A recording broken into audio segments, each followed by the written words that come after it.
ملګرو خبره وکړو د پنسل سره خو به تاسو خپل بچپن ضرور تیر کړي یا به نن هم څه نه څه شکل کې د دې استعمال کوئ.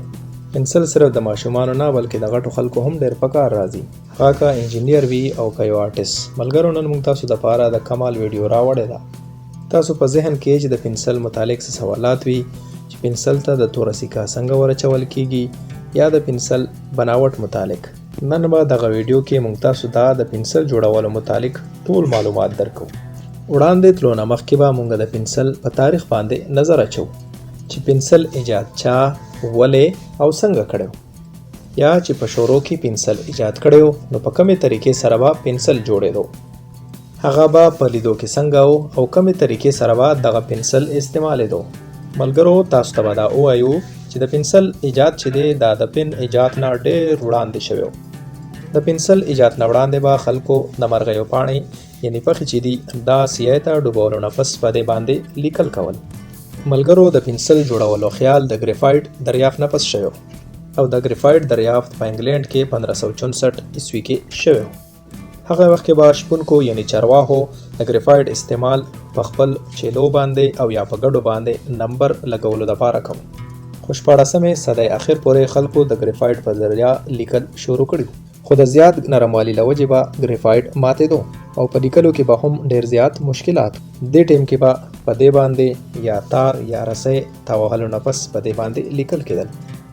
ډېر کالونو پس په 1790 کې د فرانس ساینسدان کولاسویا کوډې ګریفایټ پوډرو سره چکنی مټي یعنی لشناکه خاوره میلاو کړه، د هغې یو گاډه پیسټ تیار کو او بیا انور کې وچولو نه پس یې په بټۍ کې ګرم کو، کوم سره چې د ګریفایټ یو سخت شکل تیار شو. بیا څو کاله پس هغه په 1795 کې د پنسل ډیزاین شروع. هغه وخت په هغه د ګریفایټ نری سلاخ چې دی هغه د دیودار لرګي ته دننه ورچو. دیودار لرګي کې نښلولو نه پس په دې باندې لیکل کېدل. بیا وخت سره سره د پنسل شکل کې تبدیلي راغله. نن موږ ته د موجوده شکل پنسل چې دی دا موجود دی. راځئ ملګرو دې اړخ ته وځو چې د موجوده جدید پنسل موږ سره چې کوم موجود دی دا په کومه طریقې سره تیاریږي. ټولو نه وړاندې د پنسل لیډ یا سیکه تیاریږي. دې دپاره ګریفایټ او لشناکه خاوره ښه طریقې سره په اوبو کې مکس کیږي. بیا دغه پیسټ چې دی د ماشین په ذریعه تیرولو نه پس دې نه نری نری سیکې جوړولی شي. بیا دا په بټۍ کې 900 ډیګري سنټیګریډه باندې ګرمولی شي.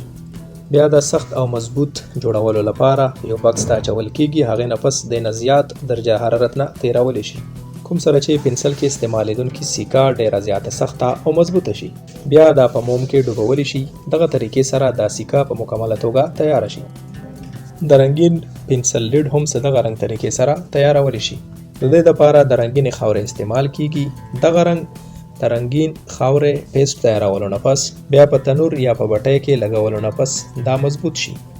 اوس په دې باندې ځان پوهه کوو چې د پنسل بارنی ډنچه یا خول څنګه تیارولی شي، کوم چې د لرګي نه جوړ وي.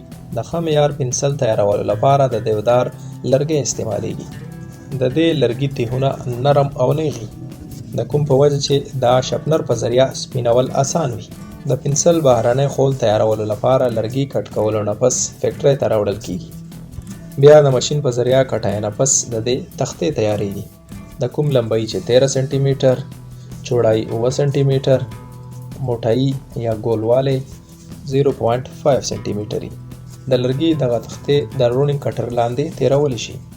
دغه کټر سیکه لګولو لپاره په دې کې اوږده اوږده سوري وکړي. په بلې مرحله کې یو ماشین دا د سرېشو نه ډک کړي. دا ګلو د یو تح کار هم کوي. دې سره سیکه د ماتېدو نه بچ وي.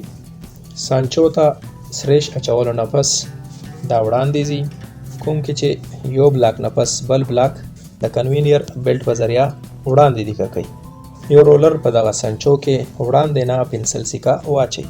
کوم بلاک چې په اولنۍ بیلټ باندې و هغه دې ته دیکه ورکړي او بل بیلټ ته واچوي. دې نه پس یو کلینجر دغه بکسونه پریس کوي د دې مقصد لپاره چې سیکه او پنسل لرګی یو بل مضبوطۍ سره ونیسي. دغه رنګ لرګي ته د سیکې اچولو کار چې دی دا مکمل شي. اوس نمبر راځي دغه بکسونو ته د پنسل شکل ورکولو. په مارکیټ کې 3 قسمه پنسل موجود دي چې په هغه کې ګول، تیکونی شیپ، هیگزاډنل شیپ. پنسل تیارېدو نه پس د دې پنسل کوالټي کتل کېږي. یو ښه پنسل 2 کیلو پورې وزن برداشت کولی شي. دې دپاره پنسل یو راوچتول کېږي. او بیا د دې نوک باندې پرشر اچول کیږي. چیکینګ پوره کېدو نه پس اوس دغه پنسل ته رنګ ورکول کیږي. اوس دغه پنسل یو د لیکر هډ یعنی رنګ کولو ماشین لاندې تیرول شي، کوم چې په دغه پنسل باندې د رنګ یو ته چړاو کی. د ټرانسپیرنٹ لیکوډ ته چړاولو نه پس دغه پروسس مکمل شي. د نه پس پنسل باندې د کمپنۍ سټمپ لګي. تاسو به ملګرو د ربړ پنسل هم لیدلی. د لپاره هم پنسل باندې برنه ربړ پریس کولی شي او په هغه باندې دات چړاوي. کدا پنسل د بغیر ربړ وي نو دغه پنسل ته صدغه رنګ ورکړی کیږي. ملګرو د دې رنګ هم مقصد دی دا تاسو ته دا ښایي چې دا پنسل څومره مضبوط دی. بیا دا پنسل پیک کړی شي. اوس دا پنسل تیار دی، دا ستاسو په کار راتلی شي. راځئ چې اوس وګورو دغه پنسل لیکایي میټاولو لپاره استعمالیدونکي ربړ څنګه تیاریږي. ملګرو فطرتي ربړ ډیټک نه جوړول کیږي، کوم چې د یو خاص قسمه بوټي نه راوتونکي پیل نه جوړیږي. ربړ جوړولو لپاره په خاصه توګه ایویان برسیلیس نومي بوټي استعمال کیږي. دغه بوټي خلک کاروبار په مقصد کرونده کوي. دغه بوټي ته ربړ ټری هم ویل کیږي. دغه بوټي نه ربړ راوستو لپاره د بوټي سټه چې دا په دې کې خاص طریقې سره کټ لول کیږي. کټ لګولو نه پس دیتا برتن کړي. لګاتار دغه برتن ته لیټس را روان وي. بیا دغه ټول لیټس یو غټ برتن ته اچول کیږي. تاسو به دا وکتلی وي چې د پيو نه پنیر بیلولو لپاره د نیمبو استعمال کیږي. دغه رنګ د لیټکس نه ربړ بیلولو لپاره فارمیک اسید استعمالیږي. دغه فارمیک اسید اوبو ته واچول شي. 12 غنټې دغه رنګ پرې خودی شي. 12 غنټې پس اوبه او ربړ بیل شي او دغه ربړ اوبو کې بر راوخیږي. دغه رنګ طریقې سره تیاریږي قدرتي ربړ. دغه وا زمونږه ویډیو کدا ویډیو تاسو خوښ شوي نو تاسو مونږ ته د کمنټ په ذریعہ ویلی شئ. د خپل ځان او چاپیریال خیال ساتئ. د لوی الله پامان.